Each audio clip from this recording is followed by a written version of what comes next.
এই অন্তর্বর্তীকালীন সরকারটি ধীরে ধীরে মানুষের কাছে জনপ্রিয়তাহীন হয়ে যাচ্ছে।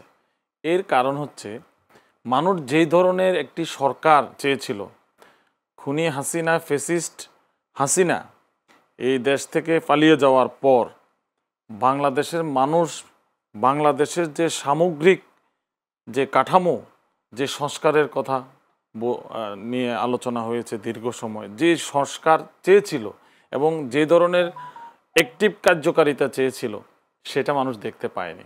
বাংলাদেশের জনগণ, আপনি হাটে মাঠে, আমার সওয়াল হচ্ছে হাবিব ভাইও রাজনৈতিক একদম তৃণমূলের রাজনৈতিক নেতা, উনি আমাদের এখানে টকশোতে শুরুর আগে দেখুন যে ওনার এলাকার থেকে ফোন আসতেছে, দেখবেন যে সাধারণ মানুষ কিন্তু এগুলি আমরা যাই চতুরতার সহিত করি না কেন, সাধারণ মানুষ কিন্তু খুব সূক্ষ্মভাবে জিনিসগুলি বোঝে।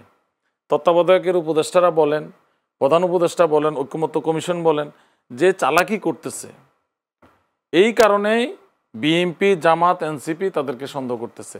কি ধরনের চালাকি করতেছে আমি আপনাকে একটু বলি। আপনার এই যে তারা দেখবেন যে কিছু উপদেষ্টাদের আপনার কোনো কাজে নাই, দুই একজন উপদেষ্টার কর্মকাণ্ড পরিলক্ষিত হচ্ছে। যে ধরনের আজকে আপনি দেখবেন যে 4000 4500 স্বৈরাচারের দোসরকে গ্রেপ্তার করা হয়েছে, এর মধ্যে 3500কে আপনার মুক্তি দিয়ে দেওয়া হয়েছে। তো এখানে সরকার এভাবে ফাংশন করতেছে না। মানুষ যে বিশ্বাস আস্থা নিয়ে এদের প্রতি ছিল, ধীরে যত দিন যাচ্ছে এদের আস্থা হারিয়ে ফেলছে।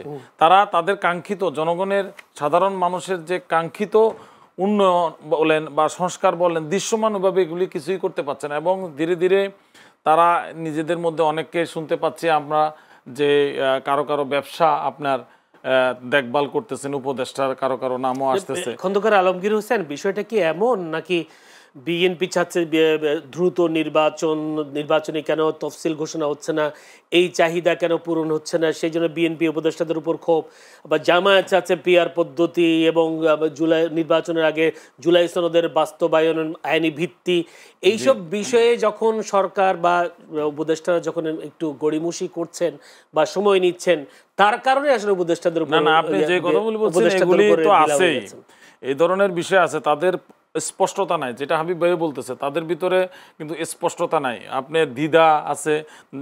ধরেন আপনার জুলাই সনদ হইল, জুলাই সনদের একটা বিষয় দেখেন, সকালবেলায় তারা ছাত্র আহত যোদ্ধারা আন্দোলন করার পরে আপনার 5 নম্বর এটা ইনক্লুড করলো কেন?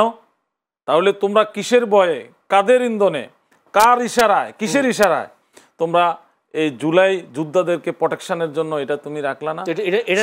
এটা কেন সরকারকে দিবেন? এটা তো সরকার করছে। ঐকমত্য কমিশনের বৈঠকে বিএনপি, জামায়াত সবাই এগুলি বলা হয়েছে, তারা এই বিষয়গুলো তুলে না এখানে ঐকমত্য কমিশনে বিএনপিও এই বিষয়গুলির কথা, সুরক্ষার কথা বলেছে, জামাতও বলেছে, এনসিপিও বলছে। কিন্তু আমার মধ্যে মনে হয় শস্যের মধ্যে ভূত, এদের মধ্যে আমার প্রশ্ন হলো খন্দকার আলমগীর, যদি বিএনপি, জামায়াত, এনসিপি সবাই যদি এই বিষয়ে ঐকমত্য হতো, অন্যান্য বিষয়গুলো তো ঠিকই ঐকমত্য এই জুলাই সনদে অন্তর্ভুক্ত হয়েছে, তাহলে জুলাই যোদ্ধাদের বিষয়টাকে অন্তর্ভুক্ত করা গেল না কেন, বা সেই বিষয়ে তারা জোরালো প্রতিবাদ করলো না কেন? শুধু এই জুলাই যোদ্ধাদের প্রোটেকশনের বিষয় না, আপনি দেখেন ওইখানে বলা হচ্ছে যে সাংবিধানিক যে ওয়ার্ডারের কথা বলা হচ্ছে, এটাও কিন্তু স্পষ্ট করতেছে না। তারা কেউ কেউ বলতেছে যে জুলাই সনদে আপনারা সাইন করেন, জামাত কিন্তু জুলাই সনদে সাইন করার কথা ছিল না। এনসিপি কিন্তু তাদেরকে বলা হলো যে আমরা এই সাংবিধানিক যে অর্ডার এটা এবং আইনগত ভিত্তি যা যা লাগে এগুলি করবো, আপনারা এখানে সাইন করেন। কিন্তু এই ব্যাপারটাও তারা বলছে কারে, জামাতকে 1 to 1 জামাতকে বলছে, ওদের সরকারের পক্ষ থেকে এরকম কোনো কিছু আসে নাই। এই কারণে দ্বিধার মধ্যে, যেমন আপনার এনসিপি করতেছে না, সাইন করে নাই, মানে এরা যে কি করতেছে এটা পরিষ্কার করতেছে না, কি করতে চাচ্ছে। সামনে একে ইলেকশন, বারবার তাদের মধ্যেই দেখবেন যে আপনি যখন বারবার বলতেন যে আমি সত্য কথা বলি, তার মানে মনে হচ্ছে যে আপনার ভিতরে সমস্যা আছে।